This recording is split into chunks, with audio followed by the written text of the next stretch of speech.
₹1,10,00,000 లంచం తీసుకుంటూ ఏసీబీకి అడ్డంగా దొరికిపోయిన కీసర మాజీ తహసీల్దార్ నాగరాజు కేసులో తవ్వే కొద్దీ పొలిటికల్ డొంక బయటపడుతోంది. సెటిల్మెంట్లో భాగంగా నాగరాజుకు భారీగా లంచం ఇచ్చిన అంజిరెడ్డి ఇంట్లో దొరికిన డాక్యుమెంట్లు ఇప్పుడు ఈ దర్యాప్తులో కీలకంగా మారాయి. ఈ డాక్యుమెంట్లలో Malkajgiri MP Revanth Reddy letter heads భారీగా ఉన్నట్లు గుర్తించారు. వీటిలో ఉన్న వివరాలే ఇప్పుడు ఈ కేసును మరో మలుపు తిప్పేలా కనిపిస్తున్నాయి.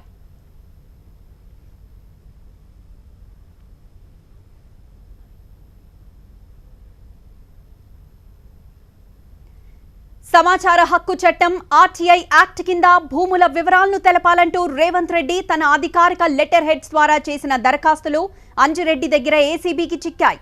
అసలు రేవంత్ రెడ్డి దగ్గర ఉండాల్సిన ఈ లేఖలు అంజిరెడ్డి దగ్గర ఎందుకున్నాయన్నది ఇప్పుడు తేలాల్సి ఉంది. సమాచార హక్కు చట్టం ద్వారా భూముల వివరాలు తెలుసుకొని కబ్జాల చక్రం తిప్పారా? నాగరాజు అంజిరెడ్డి ఇంతలా బరి తెగించడానికి ఆ లెటర్ హెడ్స్ ప్రోత్సాహమే కారణమా? అసలు అంజిరెడ్డి దగ్గర రేవంత్ రెడ్డి లెటర్ హెడ్స్ ఎందుకున్నాయి? రేవంత్ రెడ్డికి అంజిరెడ్డికి ఉన్న లింక్స్ ఏంటి? దీనిపైనే పూర్తి స్థాయిలో సమాచారం సేకరిస్తున్నారు ఏసీబీ అధికారులు. ఎవరి ప్రోత్సాహంతో అంజిరెడ్డి నాగరాజుకు 2 కోట్ల లంచం ఇవ్వడానికి రెడీ అయ్యాడన్నది కూడా ఈ కేసులో కీలకంగా మారింది. ఇక అంజిరెడ్డికి ఎంపీ రేవంత్ రెడ్డి ముఖ్య అనుచరుడిగా పేరుంది. రేవంత్ రెడ్డి టీడీపీలో ఉన్నప్పటి నుంచే ఆయనకు అనుచరుడిగా అంజిరెడ్డి కొనసాగుతున్నట్లు సమాచారం.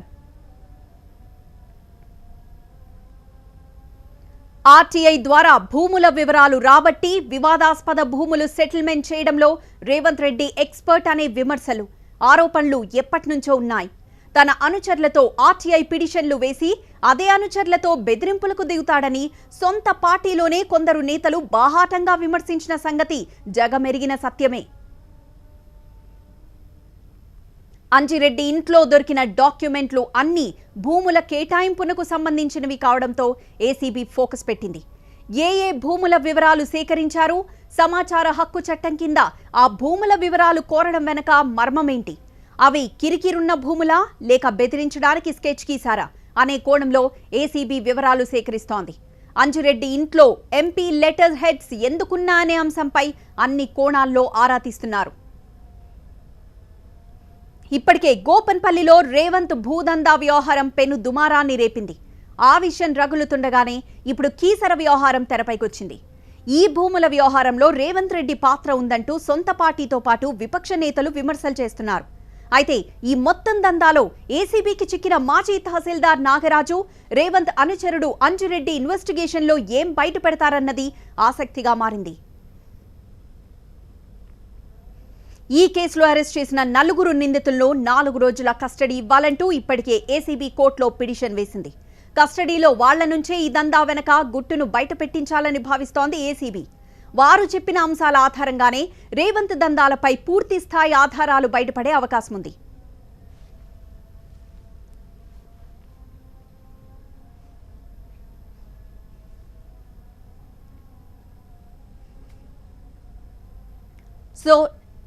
లంచం కేసులో నాగరాజ్తో పాటు రియల్ ఎస్టేట్ వ్యాపారులు అంజిరెడ్డి, శ్రీనాథ్, వీఆర్ఏలను 7 రోజుల కస్టడీకి ఏసీబీ కోరింది. ₹1,10,00,000 లంచం తీసుకుంటూ నాగరాజు దొరికిపోయాడు.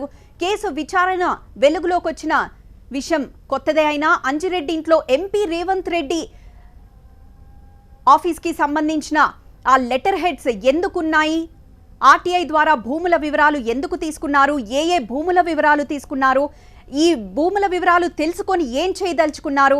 ఈ కేసులో అంజిరెడ్డి స్టేట్మెంట్ చాలా కీలకం కానుంది. అంజిరెడ్డి ఇంతకు ముందు నుండే, అంటే రేవంత్ రెడ్డి టీడీపీలో ఉన్నప్పటి నుండే రేవంత్ రెడ్డికి అనుచరుడుగా ఉన్నాడు. దీంతో ఇప్పుడు Revanth Reddy MP letter heads Anji Reddy ఇంట్లో ఎందుకున్నాయి? ఆర్టీఐకి సంబంధించి ఏవైతే వివరాలు సేకరించడానికి ప్రయత్నించారో వాటికి సంబంధించిన ఆ ఆర్టీఐకి రిక్వెస్ట్ లెటర్స్ ఇప్పుడు అంజిరెడ్డి దగ్గర ఎందుకున్నాయి? అలానే ₹1,10,00,000 లంచం ఇచ్చేంత అంజిరెడ్డికి ఆ డబ్బులు ఎక్కడి నుండి వచ్చాయి? ఈ వివరాలన్నీ రాబట్టే పనిలో ఉంది సిబిఐ. రేవంత్ రెడ్డి ముఖ్య అనుచరుడు అంజిరెడ్డి ప్రస్తుతం అలానే చలామణి అవుతున్నాడు. ఆర్టీఐ ద్వారా భూముల వివరాలు రాబడుతూ ఉంటాడు.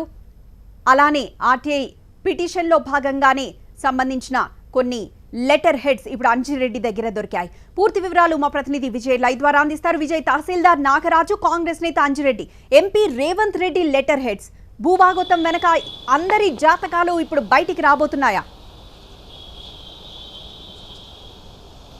ఏసీబీ దర్యాప్తులో అనేక సంచలనమైన విషయాలు బయటకు రాబోతున్నాయి. ఈ కేసులో అంటే సీజ్డ్ డాక్యుమెంట్స్ ఏవైతే ఉన్నాయో దాంట్లో దొరికినటువంటి ఆ సీజ్డ్ డాక్యుమెంట్స్ సంబంధించి ఏసీబీ విచారిస్తుంది. అంజిరెడ్డి నివాసంలో మల్కాజ్గిరి ఎంపీ రేవంత్ రెడ్డికి సంబంధించినటువంటి దాదాపుగా 44 పేజీల పీడిఎఫ్ ఫార్మేట్ని ఏసీబీ అధికారులు స్వాధీనం చేస్తున్నారు. దాంట్లో అనేక రకాలుగా దాదాపుగా అనేక ల్యాండ్ ఇష్యూస్కి సంబంధించి ఆర్టీఐ అప్లికేషన్లు పెట్టినటువంటి డీటెయిల్స్ అన్నీ కూడా అంజిరెడ్డి దగ్గర దొరికాయి. కాబట్టి ఈ కేసు ఇన్వెస్టిగేషన్లో భాగంగా 7 రోజుల కస్టడీ కోరుతూ ఈ 4 నిందితులు ఎవరైతే ఉన్నారో ఎంఆర్ఓ నాగరాజ్తో పాటుగా అంజిరెడ్డి, దాంతోపాటు మరొక 2 వ్యక్తులు శ్రీనాథ్తో పాటు అంజిరెడ్డి, ఈ 4 వ్యక్తుల్ని కూడా 7 రోజుల ఏసీబీ కస్టడీకి ఇవ్వాలంటూ పిటిషన్ దాఖలు చేశారు. ఆ పిటిషన్ పైన ఈరోజు ఆర్గ్యుమెంట్ జరుగుతాయి.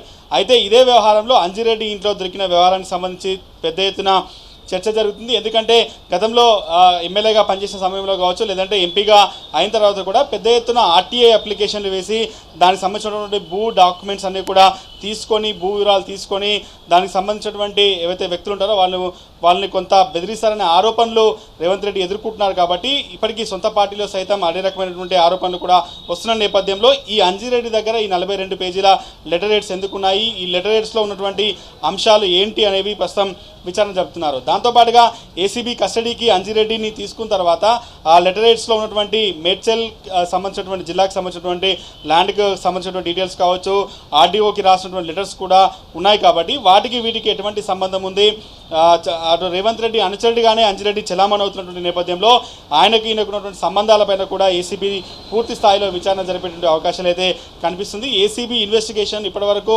అంజిరెడ్డి చుట్టూ, అంటే అంజిరెడ్డికి శ్రీనాథ్కి ఆ డబ్బులు ఎవరెవరైనా చేస్తారనే యాంగిల్లో జరిగితే ఇంట్లో దొరికిన డాక్యుమెంట్స్ వెనకాల ఏం జరిగింది, ఆ 44 డాక్యుమెంట్స్లో గతంలో ఆయన కొడంగల్ ఎమ్మెల్యేగా ఉన్న సమయంలో కూడా అనేక ఆర్టీఐలు వేసి చాలా ఇన్ఫర్మేషన్ తీసుకున్నాడు. కాబట్టి ఆ ఇన్ఫర్మేషన్ ఉపయోగించి ఏం చేశాడన్న దానిపైన కూడా ఇన్వెస్టిగేషన్ చేసేటువంటి అవకాశం కనిపిస్తుంది. అంజిరెడ్డికి ఆయనకు ఉన్నటువంటి పాత్ర, 44 లెటర్లు ఒక మండల స్థాయి లీడర్ దగ్గర ఈయనకు సంబంధించిన డాక్యుమెంట్స్ అన్నీ కూడా ఉన్నాయి. కాబట్టి దాని ద్వారా మేడ్చల్ మల్కాజ్గిరికి సంబంధించిన ఆయన ఎంపీ అయిన తర్వాత ఆర్టీఐ అప్లికేషన్లు వేశాడు. ఇప్పటికే అనేక మంది ఆరోపిస్తున్నారు ఆర్టీఐ అప్లికేషన్ వేసి రేవంత్ రెడ్డి బ్లాక్మెయిలింగ్కి పాల్పడతారని చెప్తున్నారు. కాబట్టి ఓవరాల్గా ఈ యొక్క అంజిరెడ్డి దగ్గర ఉన్నటువంటి డాక్యుమెంట్స్కి ఈ ల్యాండ్ వ్యవహారానికి ఉన్నటువంటి సంబంధం ఏంటి అనేది ప్రస్తుతం ఇన్వెస్టిగేషన్ చేయాల్సిన అవసరం ఉంది. కాబట్టి అంజిరెడ్డిని కస్టడీలోకి తీసుకుంటేనే పూర్తి విషయాలు బయటకు వస్తాయి, ఇతని రోల్ ఏందనేది ఎస్టాబ్లిష్ అవుతుంది అనేది ప్రస్తుతం ఏసీబీ అధికారులు భావిస్తున్నారు. కాబట్టి 7 రోజుల కస్టడీ తర్వాత దీంట్లో ఎంఆర్ఓ నాగరాజ్తో పాటు అంజిరెడ్డి, శ్రీనాథ్కి ఉన్న సంబంధాలు, వీళ్ళకి ఇంట్లో దొరికినటువంటి డాక్యుమెంట్స్లో చాలా వరకు కూడా కీసరకు సంబంధించినటువంటి ఆర్డీఓకు కొన్ని లెటర్స్ రాశారు, మల్కాజ్గిరి మేడ్చల్ కలెక్టర్కి కొన్ని లెటర్స్ రాశారు. కాబట్టి ఆ డాక్యుమెంట్స్ వివరాలు తీసుకొని ఏం చేశారు, అంజిరెడ్డి రేవంత్ రెడ్డి ఆదేశాల ప్రకారంగా ఏ రకంగా ఆర్టీఐలు వేశాడు, గతంలో 2014లో కొడంగల్ ఎమ్మెల్యేగా ఉన్న సమయంలో కూడా కొన్ని ఆర్టీఐ అప్లికేషన్లు కూడా వేశారు. కాబట్టి వీటి వెనకాల ఉన్న అసలు ఉద్దేశాలు ఏంటి అనేది పూర్తిగా వెరిఫై చేయాలి. కాబట్టి రేవంత్ రెడ్డికి సంబంధించినటువంటి అనేక అంశాలపైన కూడా అంజిరెడ్డికి సంబంధం ఉంది. కాబట్టి ఏ అంశాలకు సంబంధించి అంజిరెడ్డి దగ్గర పూర్తిగా విచారిస్తేనే అన్ని విషయాలు బయటకు వస్తాయని మాత్రం ఏసీబీ భావిస్తుంది. దాంట్లో భాగంగానే 7 రోజుల కస్టడీ అయితే కోరారు. ఆ 7 రోజుల కస్టడీ తర్వాత అంజిరెడ్డికి రేవంత్ రెడ్డికి ఉన్న సంబంధాల విషయంలో పూర్తి స్థాయి విచారణ చెప్తామని కూడా ఏసీబీ అధికారులు చెప్తున్నటువంటి పరిస్థితి కనిపిస్తుంది.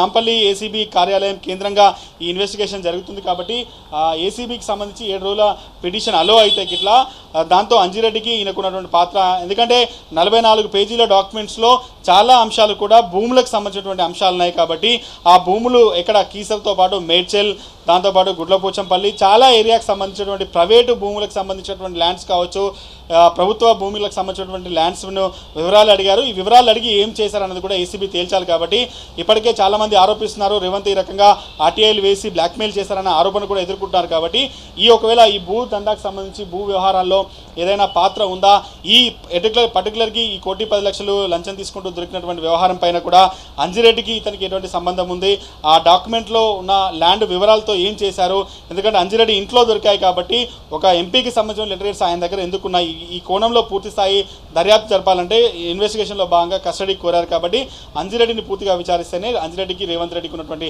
సంబంధాలు బయటకు వచ్చేటువంటి అవకాశం అయితే కనిపిస్తుంది. అయితే విజయ్, ఇక్కడ ప్రిలిమినరీ గా ఏమన్నా సిబిఐ అధికారులు ఏమన్నా ఇన్ఫర్మేషన్ రాబట్టారా? ఎందుకంటే 1,10,00,000 ఎక్కడి నుండి వచ్చాయి, ఎంపీ లెటర్ హెడ్స్ ఎక్కడి నుండి వచ్చాయి, అలానే ఆర్టీఐకి సంబంధించిన ఇన్ఫర్మేషన్ ఇవన్నీ చూస్తుంటే దీని వెనక చాలా పెద్ద కుట్రుందా, లేకపోతే దీని వెనక చాలా పెద్ద ప్లానే ఉన్నట్లయితే ఇక్కడ మనకే స్పష్టంగా అర్థమవుతున్న నేపథ్యంలో అధికారుల ముందు లేకపోతే ఇప్పటికే ఏమన్నా క్లారిఫికేషన్ వచ్చిందా అంజిరెడ్డి నుండి? అంటే ఇప్పుడు ఏసీబీ అధికారులు తేల్చాల్సిన అంశం కూడా రెండు ఇష్యూస్. ఒకటి, అంజిరెడ్డి శ్రీనాథ్ దగ్గర దొరికినటువంటి డబ్బులు ఏవైతే ఉన్నాయో ఆ డబ్బులు ఎవరి అనేది ప్రస్తుతం తేల్చాలి. దాంతోపాటుగా మరొక అంశం ఏదైతే ఉందో, అంజిరెడ్డి ఇంట్లో దొరికినటువంటి ఈ 42 పేజీల పీడిఎఫ్ డాక్యుమెంట్ అనేది ఎందుకోసం మీ దగ్గర ఉంది, ఎందుకంటే ఆయన ఒక ఎంపీగా ఉన్నాడు, ఆయన రాసినటువంటి లెటర్స్ అన్ని కూడా ఈయన దగ్గర ఉన్నాయంటే దాంతోపాటు ఇతనికి కొన్ని వర్క్ అలాట్మెంట్స్ చేయించాలని కూడా రేవంత్ రెడ్డి ఏదైతే మేడ్చల్ కలెక్టర్కి రాశాడు కాబట్టి వీళ్ళ మధ్య ఉన్నటువంటి సంబంధం వాళ్ళిద్దరు కూడా అంటే కొంత ఏవైతే చలమని ఇద్దరికి కూడా దగ్గరగా అంటే ఆయనకు కీలక నేతగా ఆయన చలమని అవుతున్నాడు కాబట్టి అంజిరెడ్డి రేవంత్ రెడ్డికి సంబంధించి అతనికి ఈ ల్యాండ్ విషయంలో సంబంధం ఉందా, లేకుంటే ఏసీబీ సెర్చ్ చేసిన సమయంలో ఆ డాక్యుమెంట్స్ దొరికాయి కాబట్టి ఆ 42 పేజీల డాక్యుమెంట్లో చాలా డాక్యుమెంట్స్ కూడా ల్యాండ్లకు సంబంధించి వివరాలు ఉన్నాయి. అనేక రకాలుగా అంటే దాదాపుగా కీసర ఆర్డీఓకి రాసింది కావచ్చు, లేకపోతే మల్కాజ్గిరి ఆర్డీఓకి రాసింది కావచ్చు, తహసీల్దార్లకు కలెక్టర్లకు రాసిన ల్యాండ్ డీటెయిల్స్తో పాటు ఆర్టీఐ అప్లికేషన్ ద్వారా అనేక సర్వే నెంబర్లలో భూముల వివరాలు ఇవ్వాలంటూ రాశారు కాబట్టి ఈ వివరాలు తీసుకొని ఏం చేశారు, ఇప్పటికే కొన్ని ఆరోపణలు కూడా ఉన్నాయి. రేవంత్ రెడ్డి రకంగా ఆర్టీఐలు వేసి బెదిరింపులకు పాల్పడుతున్న ఆరోపణలు కూడా సొంత పార్టీ నేతలే విహెచ్ లాంటి నేతలే చేస్తున్నారు కాబట్టి దీంట్లో ఏం జరిగింది, ఈ అంజిరెడ్డితో ఉన్నటువంటి ఈ ల్యాండ్ వ్యవహారంలో ఎటువంటి సంబంధం ఉందనేది పూర్తి స్థాయిలో ఇన్వెస్టిగేషన్ చేస్తేనే అసలు విషయం బయటకు వస్తుందనేది ఏసీబీ భావిస్తుంది. ప్రిలిమినరీగా ఇంట్లో ఎవిడెన్స్ దొరికింది, 42 పేజీల డాక్యుమెంట్ దొరికింది కాబట్టి ఆ డాక్యుమెంట్కి ఇతనికి ఉన్న సంబంధం ఏంటి, ఏ రకంగా ఇతను రేవంత్ రెడ్డితో సంబంధాలు కలిగి ఉన్నాడు, చాలా అంటే ఇద్దరి మధ్య ఉన్నటువంటి సంబంధాలపైన పూర్తి విచారణ చేస్తేనే ఈ కేసుకి ఏదైనా సంబంధం ఉందా లేదన్న దానిపైన క్లారిటీ వస్తుంది కాబట్టి దానికోసమే 7 రోజుల కస్టడీ అడిగినట్టుగా కూడా ఏసీబీ అధికారులు అయితే చెప్తున్నారు. ఎస్ విజయ్, మొత్తానికి ఇప్పుడుకున్న క్లూస్ తో పాటు దొరికిన ఆ 40 పేజీల డాక్యుమెంట్స్ ద్వారానే అసలు విషయం ఏంటి అన్నది బయటపడే ఛాన్స్ ఉంది.